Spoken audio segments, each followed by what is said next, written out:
morning.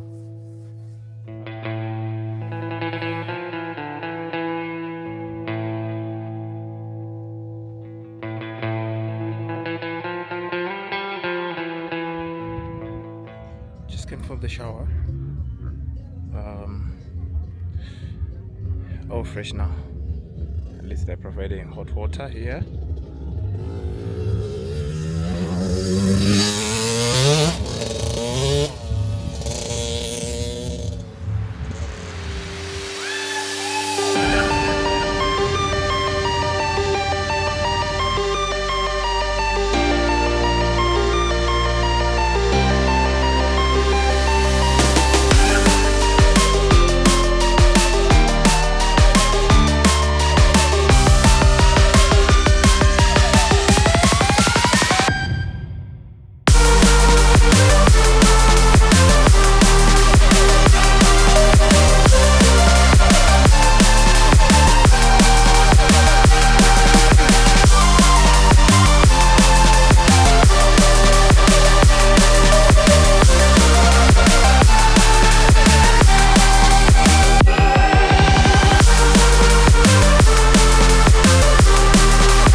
As you can hear the refs pick up the bus when they go, so the bike's going to tap out, opening soon so they can come back. The show is what he's capable of.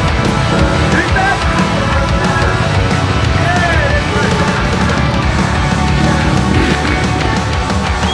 You heard it from the man, Rudolph! Okay, so we're going to give each rider 3 turns, 3 chances.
the events in the soul pens.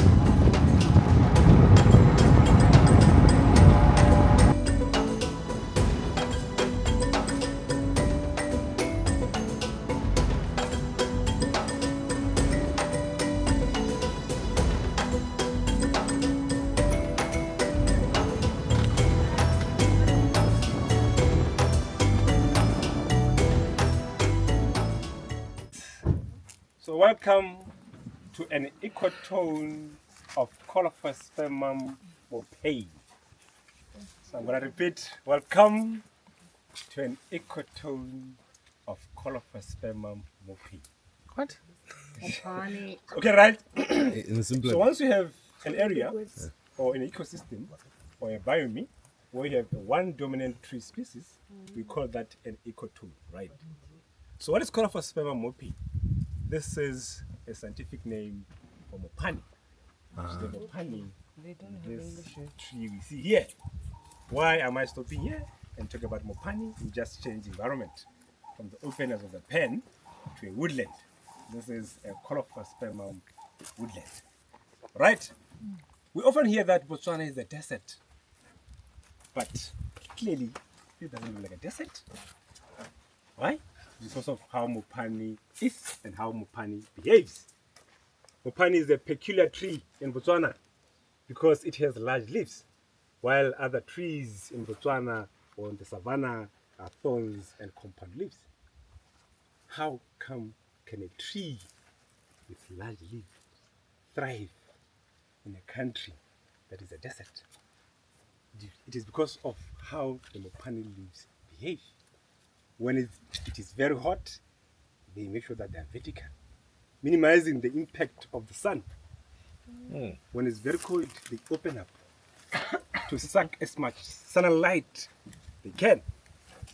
And again, from the leaves of mopane, we do get an worm that likes this mopane leaves, the Gonombrasia bellina, or the edible caterpillar, or the mopane worm.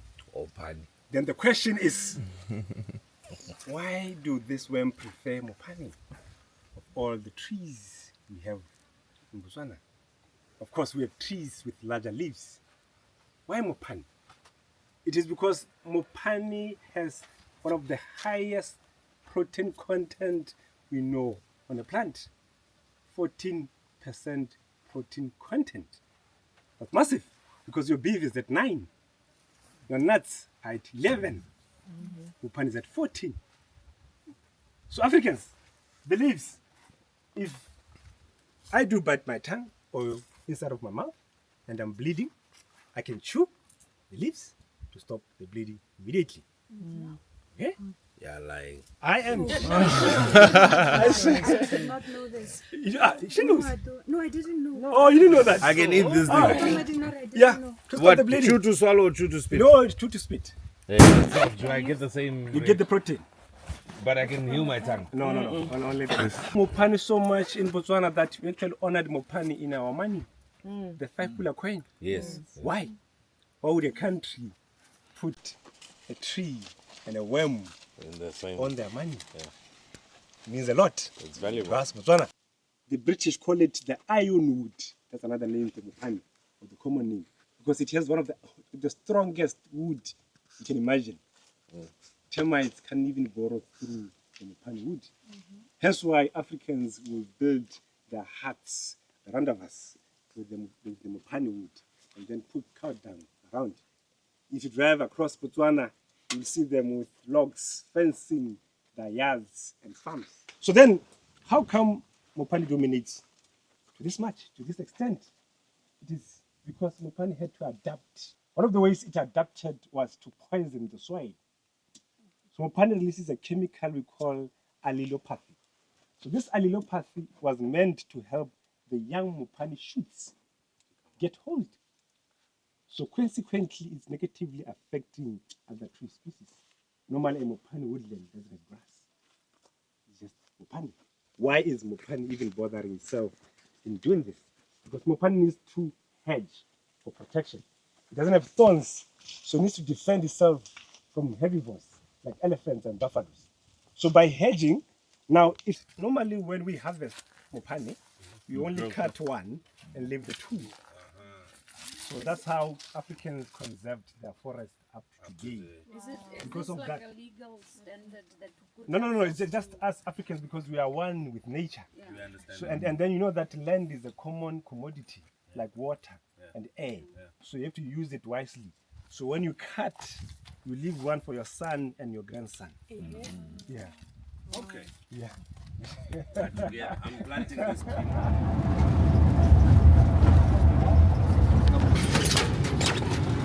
Enjoy!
Here in Africa.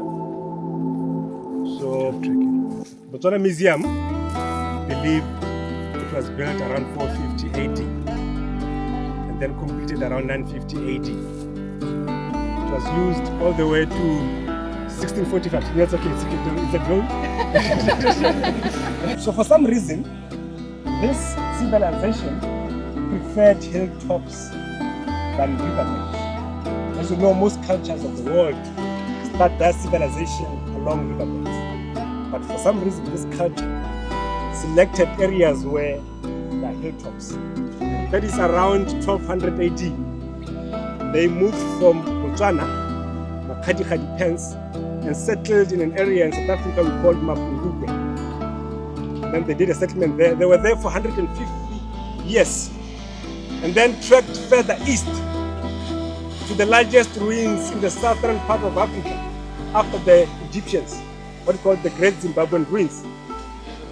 These are the same guys. They started here.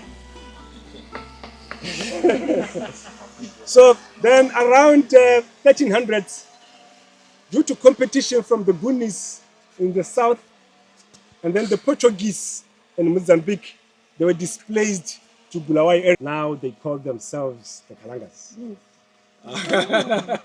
You don't know your history. So why did you lose the civilization? Because remember, these guys traded in gold, salt, and ivory. So they'll collect the glass beads from Arabs and Chinese ceramics, and then trade with intra-Africa.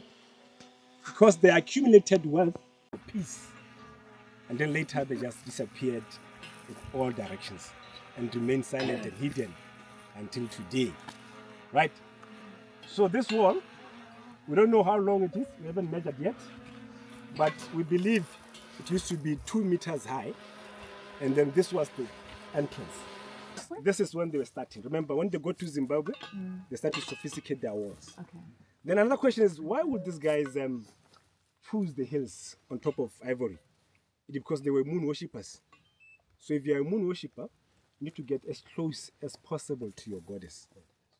So one of the ideas were, if they can get to the hilltop, maybe they will grab her brilliance. Right?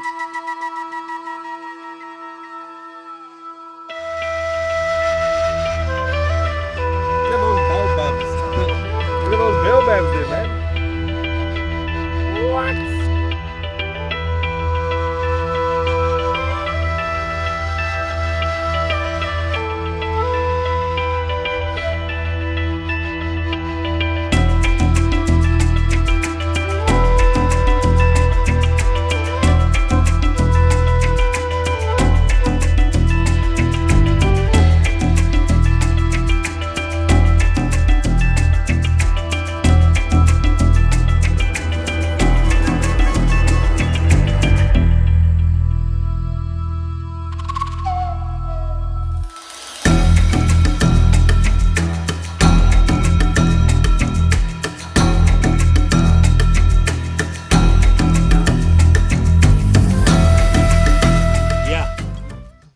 So, what is Makgadi pens? And why do we have an S on our pen? Right? Botswana, please, can you tell us what is Makgadi? Translate Makgadi to English. I don't know, it's a lot of khadis. Makgadi in English. Hey, lang. What color? Yes, in English, translate. It's to dry out, to what, like dried up areas. So the khadi, dry, khadi, dry, many, multiple, dry. So multiple, dry, or many, dry Like pens. double barrel. Or double barrel dry, right? So the people who named this area, they were trying to emphasize how dry the place is. Dry. That's So actually. this guy was trying to explain that this is like multiple dry pens. Right? So why do we have an S on our pen? It's a complex of 29 individually named pens. So in the world, we are the 4th largest pens. Wow. The largest are the super pens of Bolivia, Southern America. The second, a pen we find in Tunisia. The third, Etosha in Namibia. We are the 4th. But if we take our collective of 29, we are the largest sword flats in the world. Wow. Hence, 29 are not the other ones. right. So now, why 29? Our largest is in Twetwe, which takes the 4th position in the world as the largest continuous pen, right? And then we have Sua pen, the one we are on right now. So now if you take the 2 large pens and other small ones, the land area, we are the largest salt flats in the whole Sewer wide pens, world. that's that same one in Sewer Town. Yes. That's So, the same one. so we have Sewer Town, we have Nata at the edge, at the north, Sewer Town, where Makgadi Epic was. Yeah. We are here next to Mea, and then Musu, Lehlakano, Rapa, Reikops. Wow, that's Yeah, amazing. it's a That's huge amazing. area. Right. Where do pens come from? How did they even form? Let's see. Oh yeah, the pen comes from Africans. Right? Why no vegetation? Because of the pH of the mud. Now, Makgadi pens. Thank you. That's amazing. Open my eyes, I slept through the day. Slept through the day, feeling uneasy, I push it away. Push it away. Last night was fun, don't feel like today. Feel like today, let's do it again, let's go on a date. Cause tonight I'm gonna take you out and live the dream that we've been talking about. So we can dine and spend up all on home.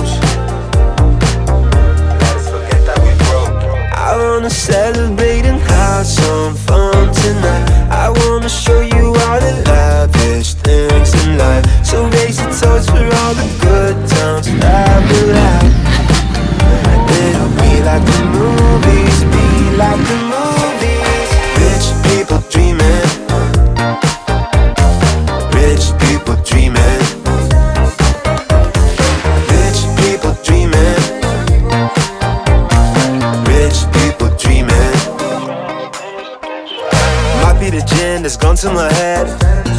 Gone to my head. Feeling so busy, don't want this to end. Want this to end.